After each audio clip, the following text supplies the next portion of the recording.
So there's this thing going around in the gun community where people just can't wait to use their guns. They can't wait for something to go down. They can finally use their gun. They just can't wait for SHCF scenario to happen. And I've came to the conclusion that a lot of people who think like this are not familiar with violence whatsoever. Because if you were, why would you want something like that to come to you? Now, in this video, I'm not going to be saying that you shouldn't be wary or you shouldn't have your guard up. You always should have your guard up. But the way they talk about it is that I'm not saying that nobody should ever. I'm not saying I'm not saying that no one should ever have their guard up. You should always have your guard up. But the way these people talk is as if they're waiting for this to happen, and that's not the type of energy that you should be putting out into the world. But I just want to start with the first thing: is you're not familiar with violence, because anyone who's familiar with violence is not going to want more violence to come to them.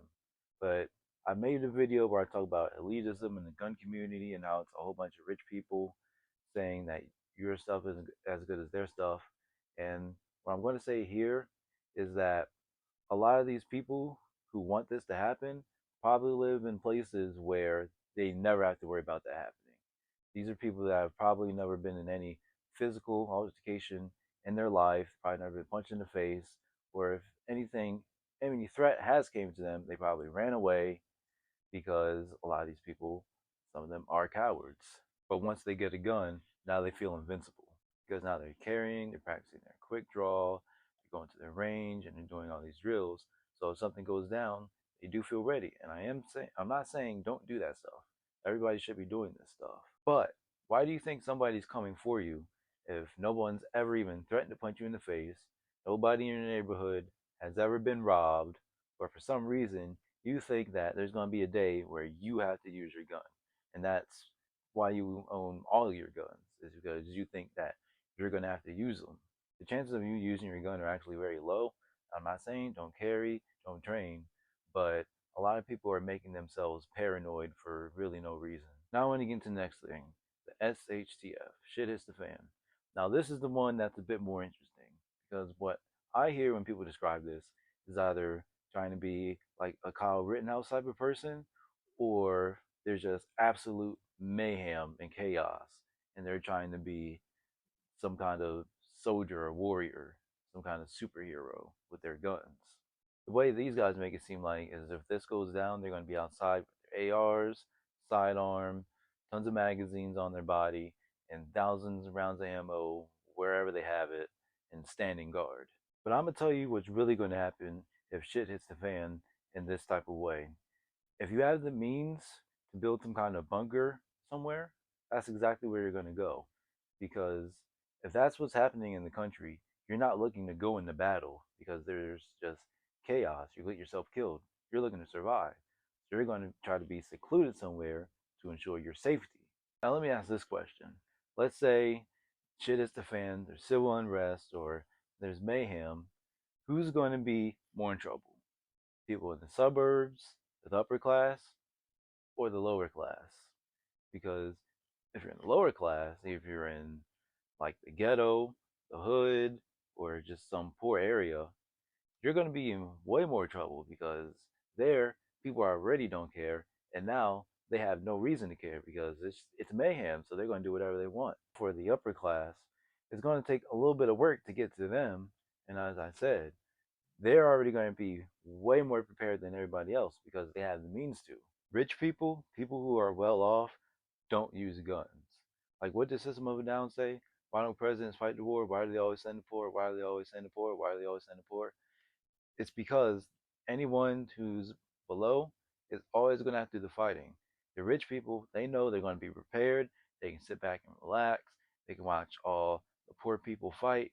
And that's how it's been going for a long time. And that's how it's going to continue to be. If you have wealth and you have this $2,000 AR, the chances of a bullet coming out of it and going to a person are really zero.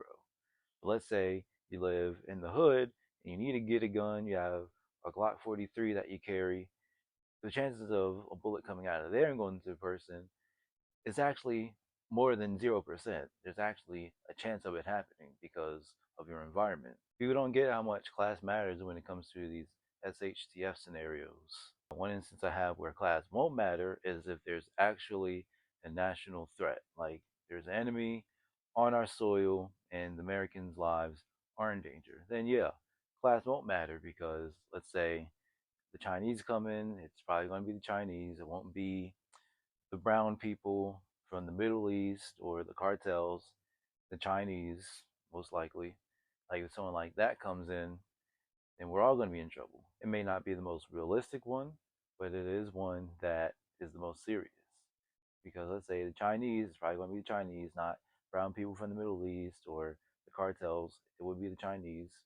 They come over, they're not looking to just target a certain community. They want to take over the whole thing.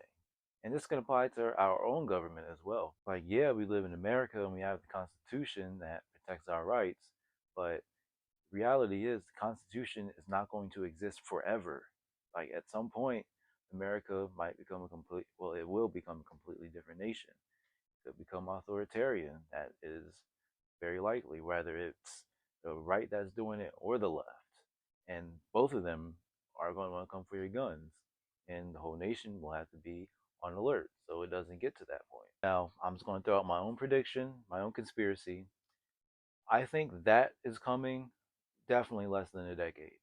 Like, there's a lot of movies and things I've seen. I know movies, whatever, it's not real, but it kind of is. They don't put something in a movie if they're not already working on it or if it's already happening.